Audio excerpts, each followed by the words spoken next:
Hey there everybody, so here we have an ordinary box, but it is going to be a wondrous box, and I'm going to fill it full of D&D terrain because I thought I'd start showing some of my D&D projects as part of all of this.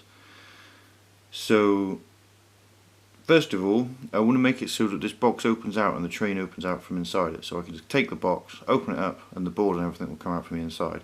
So I've already cut it open. I've cut off these two top panels, got rid of them, didn't want them, and I've cut the box so it will open out like so.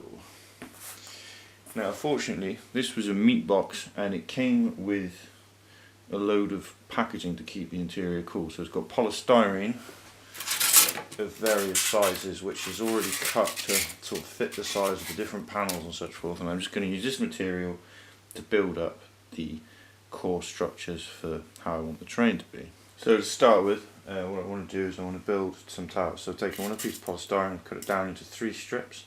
I've cut each strip into bits roughly so that they fill this. I get 1, 2, 3, 4. But this isn't quite right, so what I've done is I've taken 3 of them, I've cut each of them into quarters. Now I'm going to start building the towers out of these, or I say towers, they're going to be braces, so that this will run over the top and we'll have like a henge type affair. This is going to be underwater scenery, by the way, and so I want a kind of underwater ruined settlement of some nature and some rocks and watery places, because the players will have been sucked down through a whirlpool into this underwater place, and their ship will get wrecked down here, and then they'll have to find their way here. But this will have air in it already. Also, I have some dungeon rooms which I built as well, which I'll fit in around the edges so that it will actually turn into a large format board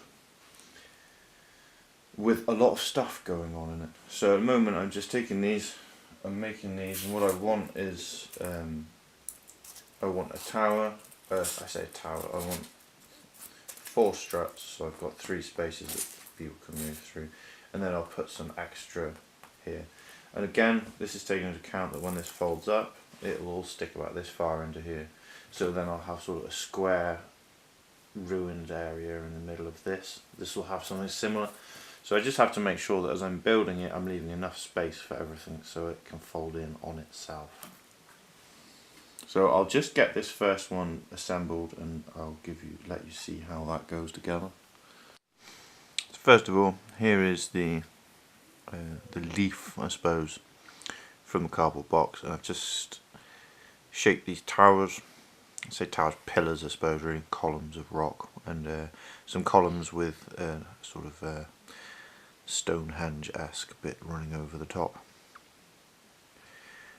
So all of these are stacked the same height, so they're 4 layers of the polystyrene.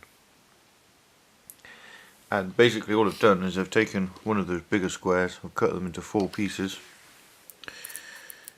and then I've glued them in a stack on top. Now you might find that you need to sort of pinch off the edges and just shape them a bit to remove the squareness, or you might want to leave the squareness, depending on how ruined you want it to look, or how much like a building or rocks you want it to look. I think at the moment, in the case of this, I want it to look quite rocky. Now the other thing is, as you can see, if I just this leaf now folds in and will stay upright. So I just have to make sure that there's no overlap when I'm building other things on other leaves, and it starts to take shape. So I'm going to crack on and start covering the rest of it in these ruins, underwater ruins, build up some rocky areas, and I'll get back to you once I've done the next leaf. So that's the original piece, and then I've just made a ruined tower, so it's made the same way as one of these towers here, except I've laid the base and I've knocked it over, and then I've used the remnant polystyrene, poured some glue over the top and stuck that on top so it looks like a ruin. And then I've also made a submerged ziggurat here, so you've got the sort of stepping up contours and sort of thinly cut steps going up, and I'll probably end up using, because I've got some stuff, put an elevation here, and then I'll have like a dungeon chamber off to one side here when I actually am running the board. So the other thing that's key here is if I fold this forward, that's with that leaf folded up, and then with this leaf folded up you can see that it will all sit. So what you can see is that this all folds in, and I can have the box collapsed and shut without anything hitting each other, and then I can open up the box, revealing to the players the environment that I've just been describing to them as they descend through the whirlpool vortex to the bottom of the ocean. And that means that I get to give full player surprise and also have terrain which is quick to set up, so I'm not fuffing on for ages at the point of revealing it, which can be an absolute nuisance, you know, setting up dungeons or what have you. No, I'll have instant down and setup. We'll probably have a few bits and pieces as indicators of doors, exits, etc. And then it'll be up to the players what they do in this environment. Other thing worth noting is this green line here. I've marked this on because this is my indicator for how much space the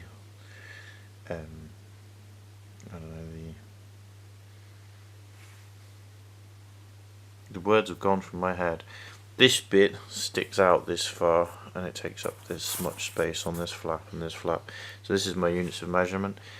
I'm also having to be aware of sort of, this is how far I can build up to in the centre here, and then depending on what I build here, what I build here and what I build here, this will all get marked up as I go, because I'm just sort of boshing this together to see what happens in part. But I do think I'm going to have either a ruin of a building or some kind of building sat in the middle, and I might even make it something so that I have another stackable section, so that it could be even a tall building or something, so that I've got something which kind of separates the four appendage areas, and by blocking line of sight thoroughly, and also giving an environment which doesn't allow direct access to these areas without sort of going around it or through it. Here then is the initial layout. Everything's been checked. It should all fold up okay, but I need to let the glue dry and double check all of that before moving on to sealing and texturing and all that kind of malarkey.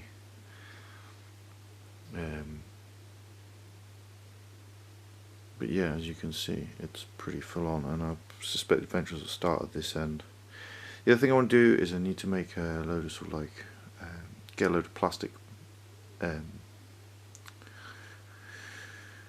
fish tank plants, that's the word, because then they'll be perfect for underwater things, and they'll probably need a bit of like inking or something to knock them back because they're often a bit too bright. But if I can pick up some really cheap, then I'll use that as first sort of foresty effect, line of sight blocking, so I can really separate areas off, like here, separate the ruins off from that area, block in this area, maybe where there's a larger gap over here, put some in here, but just to give a full mix of stuff. So I'm going to let this dry, and then I will set on about final checking of that everything collapses in and it can be folded in on itself, so I'll catch you in a moo.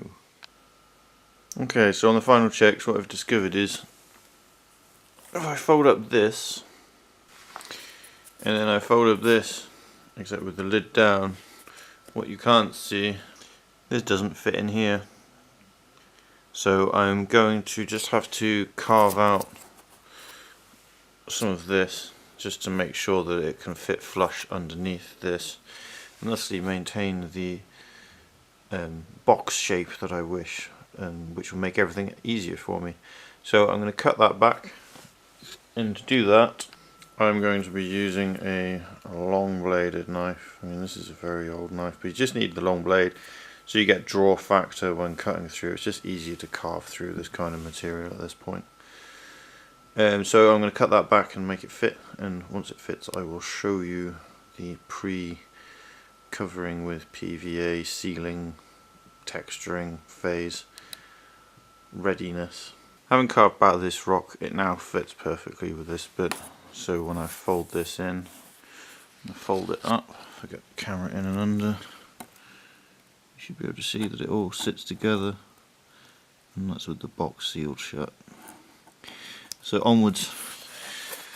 Next I'm just going to clean it off, and then I will coat everything in a layer of PVA and, in this instance, oregano.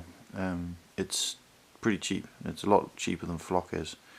Yeah, I might grab some sand at some point. Right now I don't have any, but I might not. I'll just see how this all works out. So I will get that done and I will be back to you shortly. So here's the first leaf. I've just slung glue on it, and now I've got my oregano, and I'm literally just going to chuck it down all over it because I want it to look crusty. And this is just what how I'm gonna do the entire thing. I'll also be doing some more careful stuff where I'm trying to get it into all the gaps, and this will just help to break up the board and give me that bit of texture that I want without having to use sand. This cost me 29p and will probably do the whole board.